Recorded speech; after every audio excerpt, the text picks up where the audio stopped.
نسو ایک عورت نما آدمی تھا، باریک آواز، بغیر داڑھی اور نازک اندام مرد تھا۔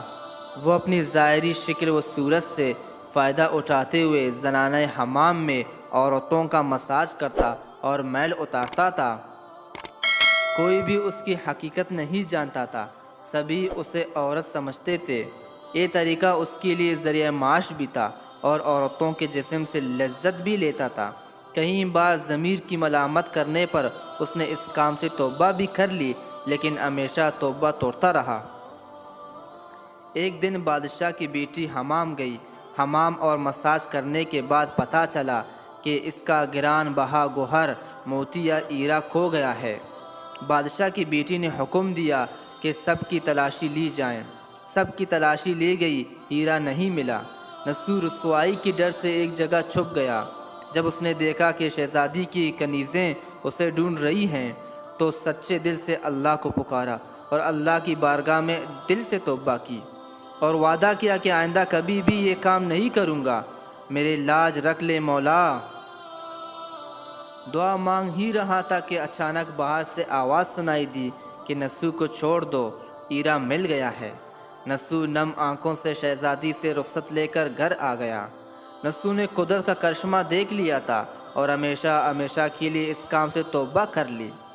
کئی دنوں سے حمامہ نہ جانے پر ایک دن شہزادی نے بلاوا بھیجا کہ حمام آ کر میرا مساج کریں، لیکن نسو نے بہانہ بنایا کہ میرے ہاتھ میں درد ہے، مساج نہیں کر سکتا ہوں۔ نسو نے دیکھا کہ اس شہر میں رہنا اس کے لیے مناسب نہیں ہے، سبھی عورتیں اس کو چاہتی ہیں اور اس کے ہاتھ سے مساج لینا پسند کرتی ہیں۔ جتنا بھی غلط طریقے سے مال کمایا تھا سب غریبوں میں بانٹ دیا اور شہر سے نکل کر کہیں میل دور ایک پہاڑی پر ڈیرا ڈال کر اللہ کی عبادت میں مشغول ہو گیا۔ ایک دن اس کی نظر ایک بھینس پر پڑی جو اس کے قریب گھاس چر رہی تھی۔ اس نے سوچا کہ یہ کسی چرواہے سے بھاگ کر یہاں آ گئی ہے، جب تک اس کا مالک نہ آ جائیں تب تک میں اس کی دیکھ بھال کر لیتا ہوں۔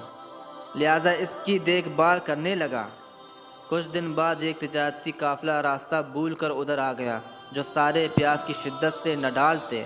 انہوں نے نسو سے پانی مانگا۔ نسو نے سب کو بھینس کا دودھ پلایا اور سب کو سیراب کر دیا۔ قافلے والوں نے نسو سے شہر جانے کا راستہ پوچھا۔ نسو نے ان کو آسان اور نزدیکی راستہ دکھایا۔ نسو کے اخلاص سے متاثر ہو کر تاجروں نے جاتے ہوئے اسے بہت سارا مال بطور تحفہ دیا۔ نسو نے ان پیسوں سے وہاں کنواں کھود دیا۔ آہستہ آہستہ وہاں لوگ بسنے لگے اور عمارتیں بننے لگے۔ وہاں کے لوگ نسو کو بڑی عزت اور احترام کی نگاہ سے دیکھتے تھے۔ رفتہ رفتہ نسو کی نیکی کے چرچے بادشاہ تک جا پہنچے۔ بادشاہ کے دل میں نسو سے ملنے کا اشتیاق پیدا ہوا۔ اس نے نسو کو پیغام بھیجا کہ بادشاہ آپ سے ملنا چاہتے ہیں، مہربانی کر کے دربار تشریف لے آئیں۔ جب نسو کو بادشاہ کا پیغام ملا اس نے ملنے سے انکار کر دیا اور معذرت چاہی کہ مجھے بہت سارے کام ہیں، میں نہیں آ سکتا۔ بادشاہ کو بہت تعجب ہوا، مگر اس بے نیازی کو دیکھ کر ملنے کی طلب اور بڑھ گئی۔ بادشاہ نے کہا کہ اگر نسو نہیں آ سکتے تو ہم خود اس کے پاس جائیں گے۔ جب بادشاہ نسو کے علاقے میں داخل ہوا اللہ کی طرف سے مالک الملک کو حکم ہوا کہ بادشاہ کی روح قبض کر لے۔ چونکہ بادشاہ بطور عقیدت مند نسو کو ملنے آ رہا تھا اور رعایا بھی نسو کی خوبیوں کی گرویدہ تھی، اس لیے نسو کو بادشاہ کی تخت پر بٹھا دیا گیا۔ نسو نے اپنے ملک میں عدل اور انصاف کا نظام قائم کیا۔ وہیں شہزادی جیسی عورت کا بیس بدل کر ہاتھ لگاتے ہوئے بھی ڈرتا تھا، اس شہزادی نے نسو سے شادی کر لی۔ ایک دن نسو دربار میں بیٹھا لوگوں کی داد رسی کر رہا تھا کہ ایک شخص وارد ہوا اور کہنے لگا کہ کچھ سال پہلے میری بھینس گم ہو گئی تھی، بہت ڈھونڈا مگر نہیں ملی، برائے مہربانی میری مدد فرمائیں۔ نسو نے کہا کہ تمہاری بھینس میرے پاس ہے، آج جو کچھ میرے پاس ہے وہ تمہاری بھینس کی وجہ سے ہے۔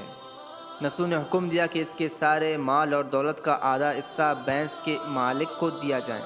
وہ شخص اللہ کے حکم سے کہنے لگا، اے نسو جان لو نہ میں انسان ہوں اور نہ ہی وہ جانور بھینس ہے، بلکہ ہم دو فرشتے ہیں، تمہارے امتحان کے لیے آئے تھے۔